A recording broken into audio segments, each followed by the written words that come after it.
This is the Premier of Victoria, Jacinta Allan, who has been Premier for about 8 months.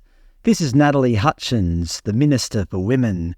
Do you think there is a Minister for Men? Of course not, don't be stupid.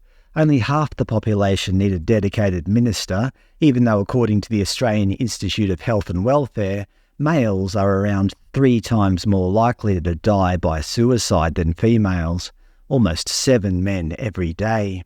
Even though the vast majority, 93% of workers killed from work-related activities are men, over 12 times more likely to die at work than women.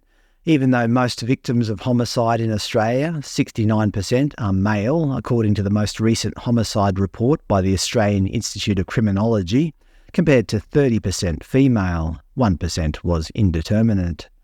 Actually, it's one of the safest times to be alive for females in Australia, based on historical numbers. But no, despite the statistics, Victoria doesn't need a Minister for Men. Ms Vicky Ward, the Minister for Prevention of Family Violence. Can you guess who's responsible for most of that family violence? That's right, men. This is Kat Theophanous, Parliamentary Secretary for Women's Health. Do you think there's one for men's health? Nah, men don't need to worry about their health in Victoria. They even have a Minister for Equality, Harriet Shing, to make sure everyone's being treated equally in society. Here's the Cabinet of Victoria, the full ministry. There are 22 members in total.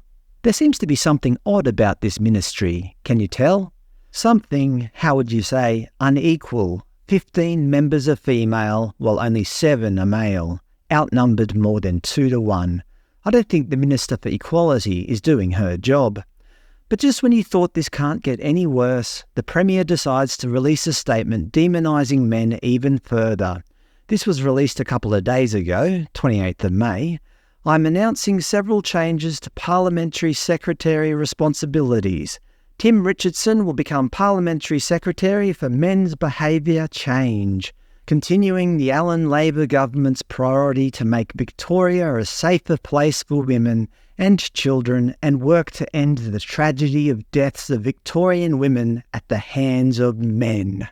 Secretary for Men's Behaviour Change? This makes it sound like there's something wrong with men, something that needs fixing, whereas women need protecting from evil men. This is the most extreme form of identity politics that I have ever seen. If you look at the Premier's recent tweets over the last few days, her motive becomes abundantly clear. May 27th, we want to hear from women right across our state about their experiences. We know women are dismissed, ignored and gaslit in relation to their pain.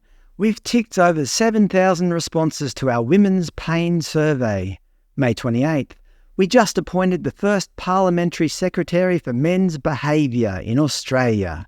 May 30th, it's part of our Women's Safety Package announced today to help stop violence before it starts. Today we announced stronger laws to protect Victorian women.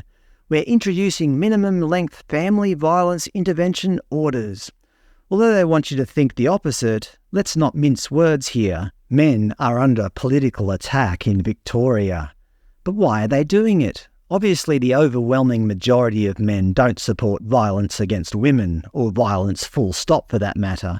Most of us are loving husbands, partners and fathers. But there must be some statistics backing up the Premier's position.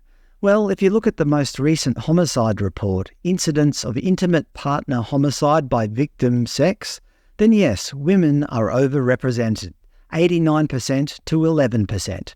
But this is only one type of very specific homicide, noting that this is the equal 3rd lowest number of intimate partner homicide incidents perpetrated against females ever recorded. Plus, this doesn't take away from the fact that almost 70% of all homicide victims are male. This new Parliamentary Secretary for Men's Behaviour Change role has actually made the international news. CNN, Australian state appoints official for men's behaviour change as outcry over violence against women grows. They note that it's the first position of its kind in the country. I'd argue it's the first position of its kind on the planet. Washington Post, Australia's new men's behaviour change secretary says the job won't be easy. The thing is, the Allan government is trying to demonise men here, but you don't have to look very far to find evidence of women abusing men, even former Labor MPs abusing men. ABC, 29th of May, only a couple of days ago. Hearing begins against former Tasmanian Labor MP Catherine Hay, accused of emotional abuse and intimidation of ex-partner. If you read the article, it was both emotional and physical abuse. Look, I'm not trying to pull a gotcha on you here. The point is, violence occurs throughout society, and we shouldn't be favouring one gender over another. If you're a victim, and should be treated as such. The Allan government's sweeping generalisation about men as perpetrators is just blatantly wrong and unfair. It's just an absurd piece of identity and victimhood politics.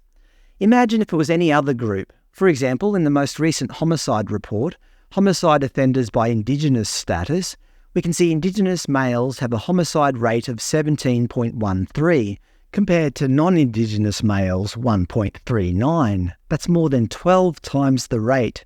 If you look at Indigenous females, it's even worse, 17.5 times the rate of non-Indigenous females. Actually, Indigenous females commit homicide at a rate almost 2.5 times that of non-Indigenous males. I'm not trying to target Indigenous people here, but the Victorian government are clearly trying to target men, when most of us are perfectly law-abiding, peace-loving individuals who would never think of harming a woman, or anybody else for that matter. Based on these statistics, they could rightfully have a Secretary for Indigenous Behaviour Change. Imagine the outcry if they did that. But in terms of who's committing the most violence, us innocent men are being scapegoated, and it's just not fair. And just one more statistic. This is the Australian Institute of Family Studies, intimate partner violence in the LGBT community. They found that lesbian women were more likely than gay men to report having been in an abusive same-sex relationship, 41% versus 28%. This shows you that women can certainly be violent. In my opinion, Victoria is becoming some kind of political dystopian nightmare. The government are creating a war between men and women for no good reason. This won't end well. When the government pit one group of Victorians against the rest, this is just going to end in disaster. Men are bad, or is the Allan government bad?